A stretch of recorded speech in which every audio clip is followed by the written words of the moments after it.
Welcome to our channel. Indonesia berbatasan langsung dengan Malaysia.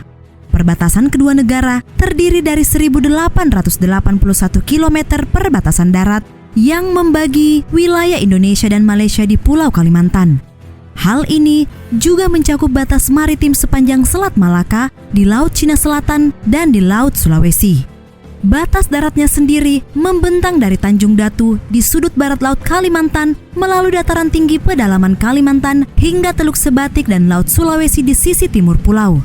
Perbatasan tersebut memisahkan Provinsi Kalimantan Utara, Kalimantan Timur, dan Kalimantan Barat di Indonesia dari negara bagian Sabah dan Sarawak di Malaysia.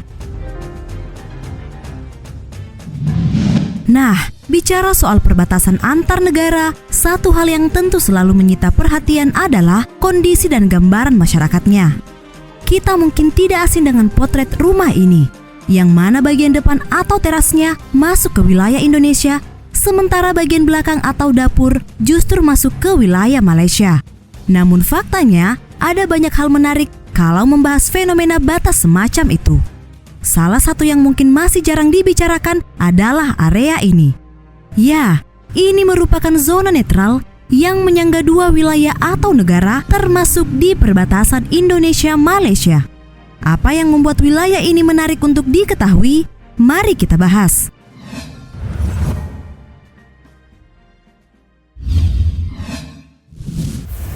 Asal-usul.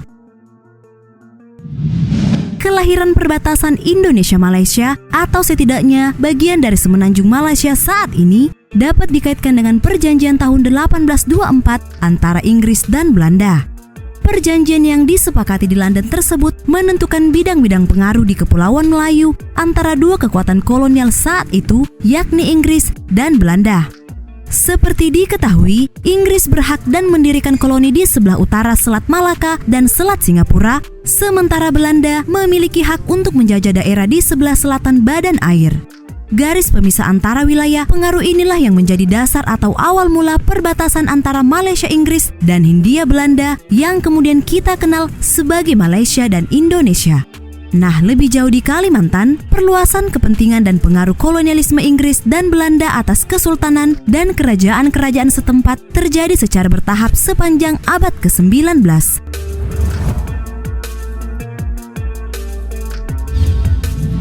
Petualang Inggris James Brooke menjadi Raja Sarawak pada 1842 dan secara bertahap memperluas wilayahnya ke bentuk dan ukurannya saat ini pada 1905. Sementara wilayah Sultan Brunei di Sabah saat ini awalnya diserahkan kepada kepentingan Austria yang akhirnya jatuh ke tangan Inggris yang lalu membentuk British North Borneo Company. Sultan Sulu juga menyerahkan wilayahnya di pantai timur Sabah saat ini kepada Inggris pada tahun 1878.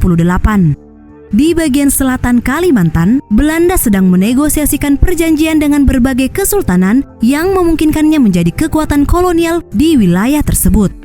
Pada 1889, ketika wilayah yang diperoleh dari kedua kekuatan mulai semakin dekat, sebuah komisi dibentuk untuk merekomendasikan perbatasan.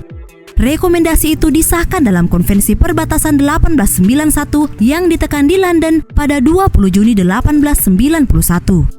Perbatasan ini diperbaharui dalam Perjanjian Perbatasan tahun 1915 dan sekali lagi dalam konvensi perbatasan lainnya yang ditandatangani 26 Maret 1928 di Den Haag, Belanda.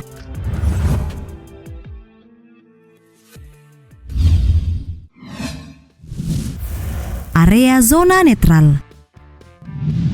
Sebelum membahas jauh mengenai apa itu zona netral, penting diketahui kalau hampir di setiap perbatasan, terutama antar negara, terdapat pos lintas batas negara atau PLBN.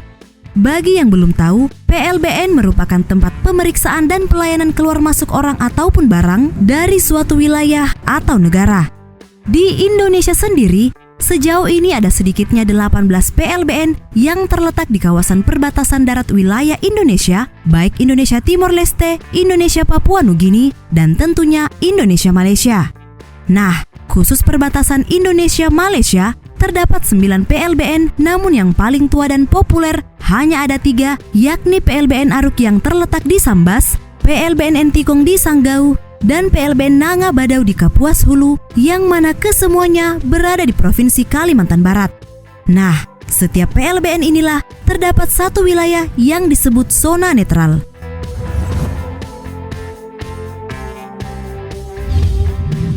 Zona netral sendiri merupakan daerah perbatasan antara dua atau beberapa negara yang tidak dijaga pasukan-pasukan tentara dan kubu-kubu pertahanan. Zona ini berfungsi untuk mencegah timbulnya gencatan senjata. Negara-negara yang berada di zona ini, termasuk Indonesia dan Malaysia, sepakat untuk tidak memperluas pengaruhnya di zona tersebut. Lantas, apa yang menarik dan gelap di wilayah semacam itu? Jelas, nama lain dari zona netral ialah wilayah tanpa hukum. Jadi, apapun yang terjadi di wilayah tersebut tidak menjadi tanggung jawab baik Indonesia maupun Malaysia. Sebuah tayangan cukup menarik datang dari channel YouTube Jajago Keliling Indonesia yang sempat melewati salah satu zona netral perbatasan Indonesia-Malaysia di PLBN Aruk, Sambas. Dalam video berdurasi 19 menit lebih ini, ia menjelaskan kalau zona netral adalah daerah abu-abu yang konon kalau seseorang membunuh itu tidak apa-apa, bahkan jika seseorang terbunuh tidak akan dibantu siapapun. Kau bunuh orang pun tidak apa-apa deh, bro. Atau kau terbunuh pun tidak dibantu siapapun. Kendati hanya sebatas lelucon dari para petugas di PLBN, area netral semacam ini tidak bisa dianggap remeh serta benar-benar netral. Selain itu, lantaran statusnya yang tanpa hukum dan tidak dijaga pasukan bersenjata, zona netral rawan terjadi penyelundupan, salah satunya narkoba. Dalam zona netral, kedua negara tidak mempunyai kewenangan untuk melakukan berbagai macam penindakan. Masalah ini tentu menjadi PR baik oleh pemerintah Indonesia maupun di Malaysia.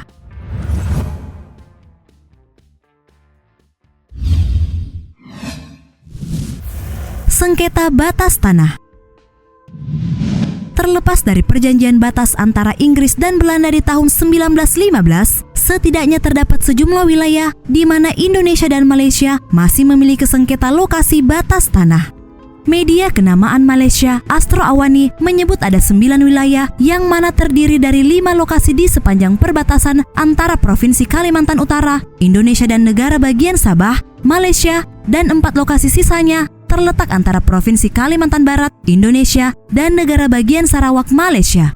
Lokasi di sepanjang perbatasan Sabah, Kalimantan Utara yang disengketakan antara lain Sungai Sinapat, Sungai Sesai, Sungai Simantipal, dan 2 lainnya yang berhampiran Sungai Batik. Sedangkan di perbatasan Sarawak, Kalimantan Barat, 4 lokasi dengan masalah perbatasan yang menonjol diberi nama Batu Aum, Sungai Buan, Gunung Raya, dan D400. Beberapa pihak menganggap Tanjung Datu sebagai lokasi sengketa kelima. Di lokasi yang luasnya 1.400 hektar yang dikenal sebagai Camar Bulan diakui sebagai wilayah Malaysia setelah survei yang dilakukan tahun 1976. Namun keputusan itu tidak sejalan dengan kalangan tertentu di Indonesia. Selain itu, ada pula sengketa maritim di lepas pantai Tanjung Datu yang mungkin telah kita ketahui.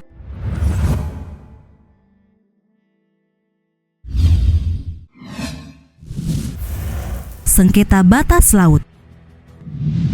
Diketahui, sengketa maritim utama antara Indonesia dan Malaysia terjadi di Laut Sulawesi. Kedua negara sebelumnya mengklaim kedaulatan atas Pulau Ligitan dan Sipadan. Namun pada akhirnya, berdasarkan keputusan Mahkamah Internasional, sah menjadi milik Malaysia sejak tahun 2002. Selain itu, sengketa yang hingga kini belum menemui titik terang adalah Blok Ambalat. Blok Ambalat yang terletak di Laut Sulawesi atau Selat Makassar diperkirakan mengandung minyak dan gas alam yang dapat dimanfaatkan hingga 30 tahun ke depan. Dalam rilis Kompas, Ambalat sendiri telah lama menjadi sengketa antara Indonesia dan Malaysia yang terjadi karena klaim tumpang tindih atas penguasaan wilayah di antara dua negara. Saling klaim ini disebabkan adanya perbedaan kepentingan dan belum selesainya masalah batas-batas wilayah kelautan kedua negara. Jika kalian suka dengan ulasan mengenai sengketa Blok Ambalat ini dan ingin data fakta bahas lebih lanjut, tulis di kolom komentar ya. Nah, bagaimana menurut kalian? Kira-kira bagaimana seharusnya sikap pemerintah Indonesia terkait masalah perbatasan negara?